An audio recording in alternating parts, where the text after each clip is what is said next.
mambo ya kijinga, mkamwambia hivi, nimesema anazungumza mambo ya kijinga. Nimwambia RPC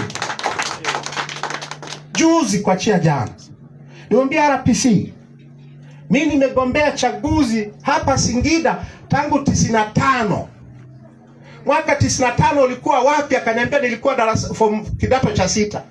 Yaani wakati huko kidato cha 6 mimi mgombea ubunge hapa.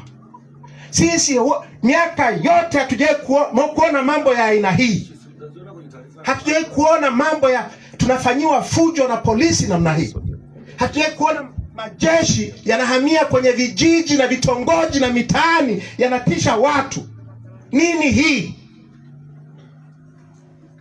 Ndivyo huyu mama anavyowatuma.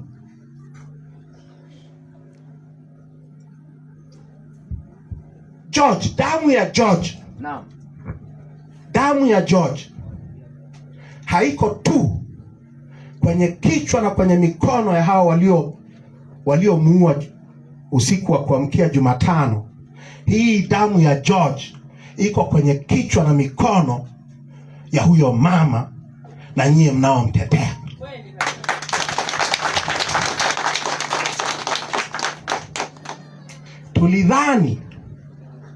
Tulidhani ya Magufuli ni mabaya.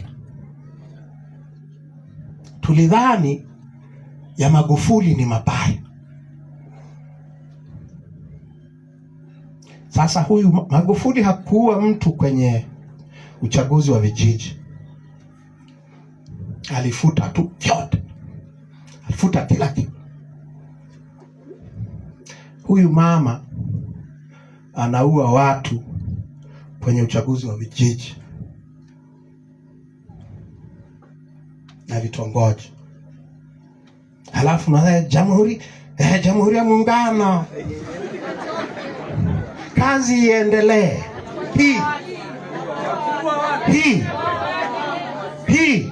Hii ndio kazi ya kuendelea.